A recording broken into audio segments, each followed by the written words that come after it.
আমরা আল্লাহর দাস বলি নিজেকে, আমার মায়েরা আল্লাহর দাসী বলেন নিজেকে, আমরা আল্লাহর বান্দি, কিন্তু কাজ করি না।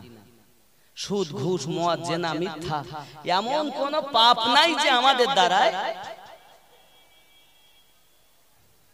আমরা তো সেই পাগল। আমরা নবীর দিওয়ানা, নামাজ পড়তে পারবো না। আমরা নবীর দিওয়ানা, সুদ বন্ধ দেব না। আমরা নবীর দিওয়ানা, তাস খেলা বন্ধ হবে না। আমরা নবীর দিওয়ানা, দেখবো শুধু সিনেমা। এরকম এই যুবক, আমার মায়েরা বলছেন আমরা নবীর দিওয়ানি, পর্দায় থাকতে পারবো নি। আমরা নবীর দিওয়ানি, নামাজ পড়তে পারবো নি। আমরা নবীর দিওয়ানি, ভান্ডারে টাকা নিয়ে বাজার করব বন্ধ হবে নি। ভান্ডারে